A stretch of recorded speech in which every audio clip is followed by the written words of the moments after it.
Hello दोस्तों, आज हम क्लास 12 फिजिक्स अध्याय 2 जिस अध्याय में स्थिर वैद्युत विभव तथा धारिता के बारे में दिया है।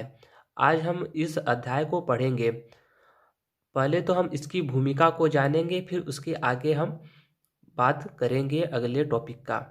तो अगर आप हमारे चैनल पर नए हुए तो हमारे चैनल को लाइक करें, सब्सक्राइब करें, घंटी के आइकन को प्रेस करें, जिससे कि हमारे द्वारा बनाई गई वीडियो की नोटिफिकेशन सबसे पहले आप तक पहुंचे, और हमारे वीडियो को शेयर करें जिससे कि हमारे द्वारा बनाई गई वीडियो का लाभ सभी को हो सके। तो आइए समय व्यर्थ न करते हुए अपने टॉपिक पर चलते हैं। तो पहले हम जान लेते हैं भूमिका के बारे में। तो ये जो स्थिर वैद्युत विभव होता है यह गतिशील नहीं रहता है, यह एक कुंडली में स्थिर रहता है। यानी जो वैद्युत विभव है यह गति नहीं करता है। अब हम जान लेते हैं वैद्युत विभव। वैद्युत विभव होता क्या है। तो हमारा जो एनसीईआरटी है उसमें पहला हेडिंग दिया है क्या, स्थिर वैद्युत विभव। या हम स्थिर वैद्युत विभव कह सकते हैं, या वैद्युत विभव या विभव भी कह सकते हैं। तो हम लिख लेते हैं स्थिर वैद्युत विभव।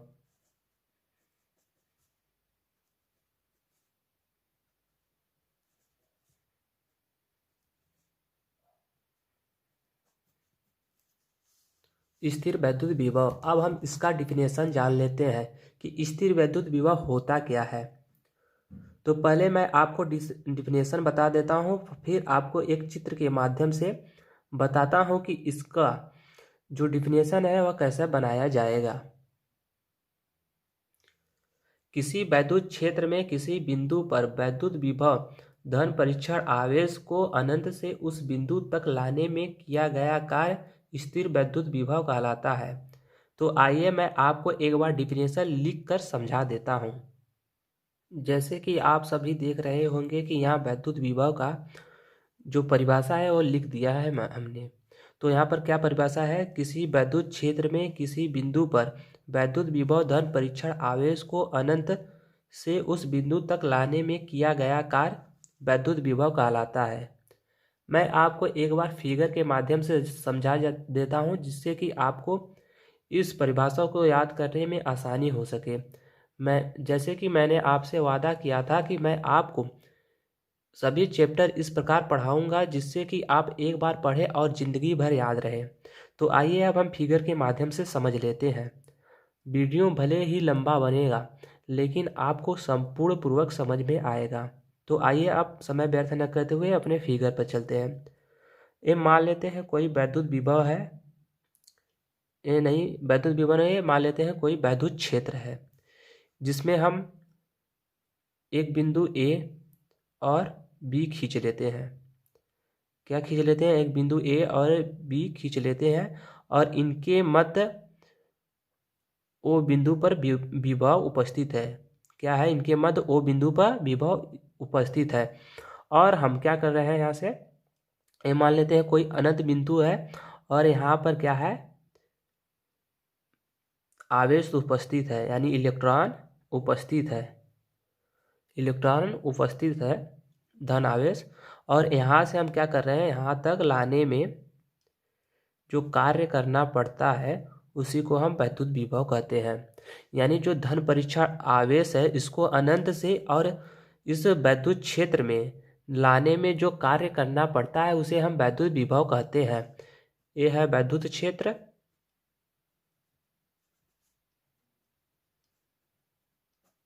यह क्या है, वैद्युत क्षेत्र है। आइए अब हम इसका सूत्र देख लेते हैं। तो सूत्र क्या हो जाएगा हमारा, वैद्युत विभव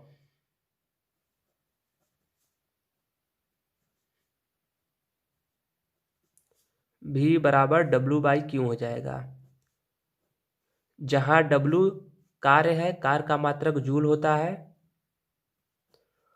और Q जो है आवेश है, आवेश का मात्रक कूलाम होता है। कूलाम होता है, यानी इसका क्या हो जाएगा, जूल प्रति कूलाम या वोल्ट। विभव का मात्रक जूल प्रति कूलाम या वोल्ट होता है। ये हमें याद रखना है क्योंकि यह पेपर में 1 नंबर के क्वेश्चन भी बन सकते हैं।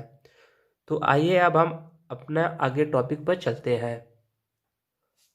हमारा अगला टॉपिक जो है वो विभव सूत्र है, यानी विमीय सूत्र है। वैद्युत विभव का विमीय सूत्र है। तो वैद्युत विभव का विमीय सूत्र क्या होता है? यम एल के पावर 2 टी के पावर -3 और ए के पावर -1। ये कैसे आता है मैं आपको एक बार निकालना बता देता हूँ। तो आइए आप देख लेते हैं ये कैसे आता है। तो हम जानते हैं कि हमारा सूत्र जो होता है V = W/Q होता है, जहाँ W कार्य होता है और कार्य का मात्रक न्यूटन होता है। न्यूटन कार्य मात्रक क्या होता है? न्यूटन और मीटर होता है। न्यूटन मीटर होता है। और जो आवेश होता है इसका मात्रक कूलाम होता है, जिसे एम्पियर सेकेंड में मापते हैं।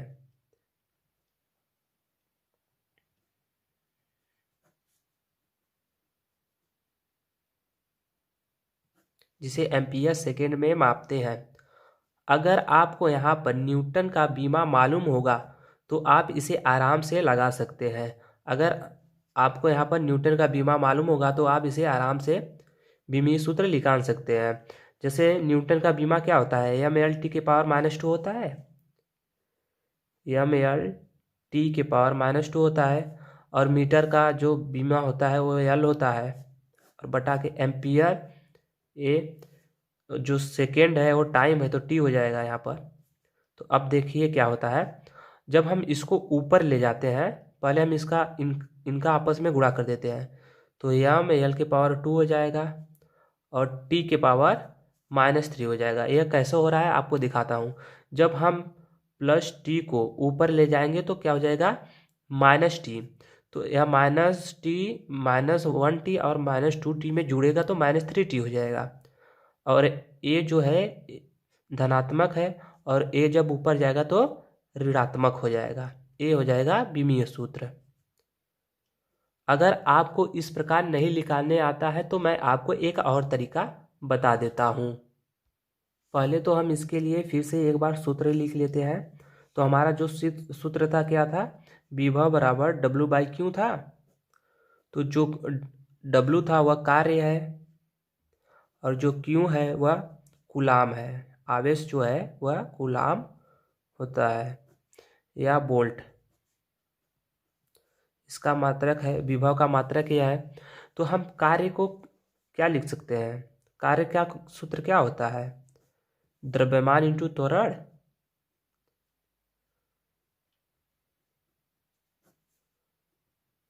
जिसे हम से डिनोट करते हैं इंटू त्वरण। अब यहाँ से हो जाएगा त्वरण का सूत्र। अब त्वरण का सूत्र क्या हो जाएगा? तो त्वरण का सूत्र होता है वेग में परिवर्तन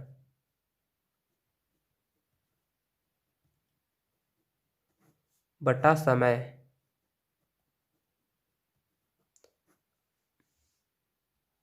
आप यहाँ पर देख पा रहे होंगे हमने क्या लिखा है? कार्य का सूत्र लिखा दिया है द्रव्यमान इंटू त्वरण।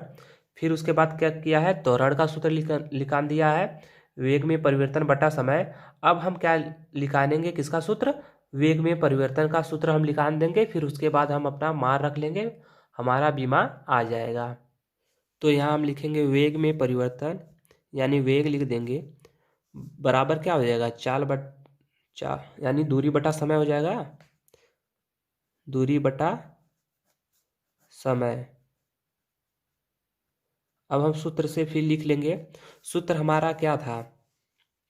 सूत्र हमारा यही था ना, V बराबर W/Q। अब इसी से हम अपना मान लिख लेंगे। तो V बराबर क्या हो जाएगा हमारा? पहले तो हम यहाँ पर लिखेंगे क्या? V बराबर हम लिखेंगे वेग में परिवर्तन बटा समय। वेग में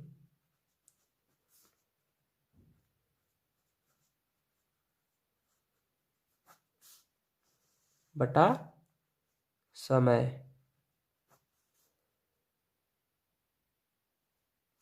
फिर टोटल बटा के क्या हो जाएगा हमारा? वेग में परिवर्तन बटा के समय इंटू त्वरण। इंटू क्या हो जाएगा, द्रव्यमान हो जाएगा, सॉरी इंटू में द्रव्यमान हो जाएगा। फिर टोटल बट्टा के क्या हो जाएगा हमारा,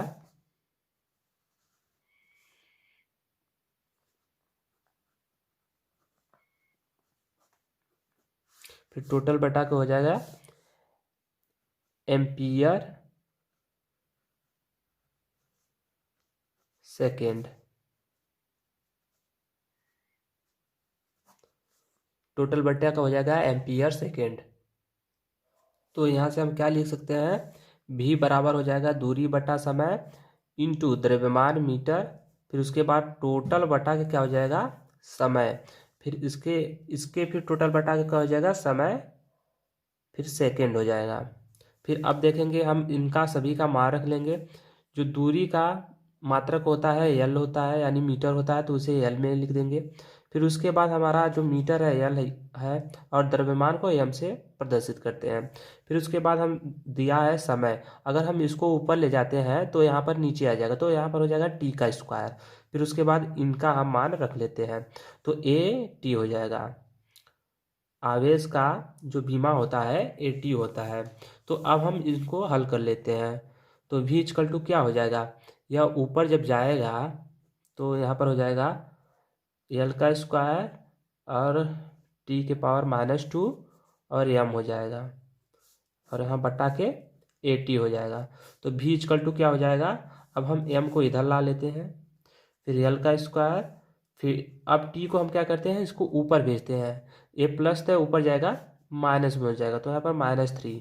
तो फिर जो ए है इसको भी ऊपर भेज देते हैं तो -1 हो जाएगा।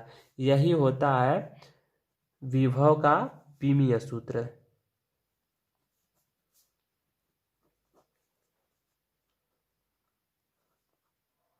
यही होता है विभव का बीमा।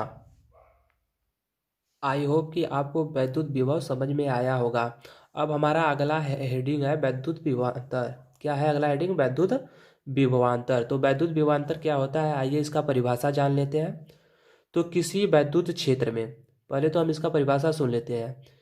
किसी वैद्युत क्षेत्र में एक बिंदु से दूसरे बिंदु तक विद्युत आवेश को ले जाने में किया गया कार्य ही वैद्युत विभव कहलाता है।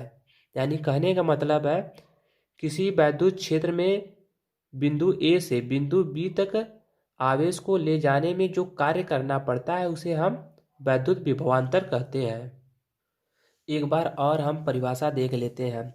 किसी वैद्युत क्षेत्र में एक बिंदु से दूसरे बिंदु तक आवेश को ले जाने में किया गया कार्य वैद्युत विभवांतर कहलाता है। आइए एक बार हम फिगर से समझ लेते हैं। तो हम मान लेते हैं कोई वैद्युत क्षेत्र है, मान लेते हैं यह कोई वैद्युत क्षेत्र है जिसमें एक बिंदु ए है और एक बिंदु बी है, एक बिंदु ए है और एक बिंदु बी है। तो इस पर हम जब प्लस आवेश है, तो इस प्लस आवेश को यहाँ तक लाने में जो कार्य करना पड़ता है उसी को हम वैद्युत विभवांतर कहते हैं। क्या कहते हैं, वैद्युत विभवांतर कहते हैं। वैद्युत विभवांतर का सूत्र होता है V बराबर होता है W/Q, जूल प्रति कूलाम। इसका मात्रक क्या होता है, जूल प्रति कूलाम या वोल्ट।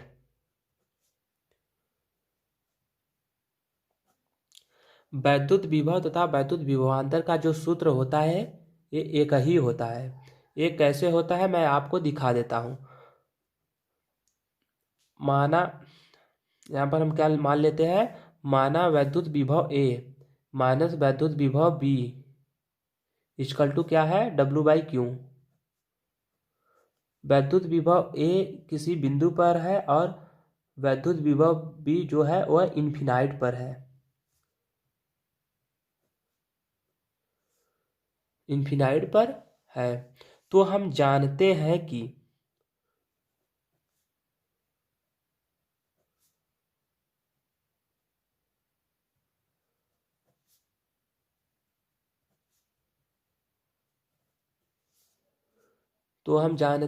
कि अनंत पर वैद्युत विभव का मान 0 होता है।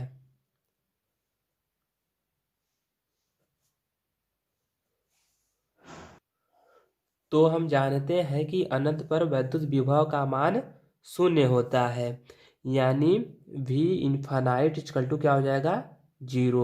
तो यहाँ पर हम मान रख लेते हैं V A बराबर V infinite equal to W/Q joule प्रति कूलाम या वोल्ट। अब यहाँ से क्या हो जाएगा, V equal to V minus क्या हो जाएगा, यहाँ पर V इन्फिनाइट का मान क्या है, 0। तो V इन्फिनाइट का मान 0 है तो क्या हो जाएगा, फिर 0 इक्वल टू हो जाएगा W/Q।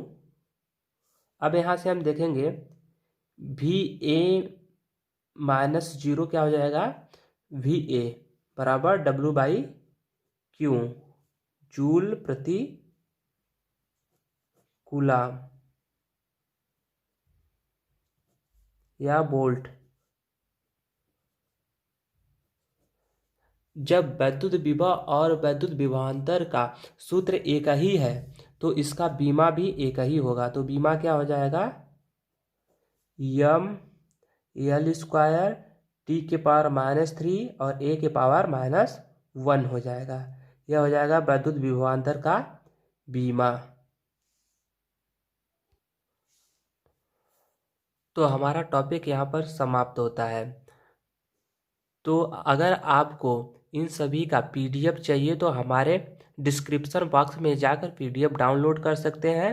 अगर आपको इसी वीडियो यानी इसी टॉपिक पर वाइट बोर्ड पर वीडियो चाहिए तो हमारे डिस्क्रिप्शन में दिया गया है, वहाँ से जाके आप देख सकते हैं।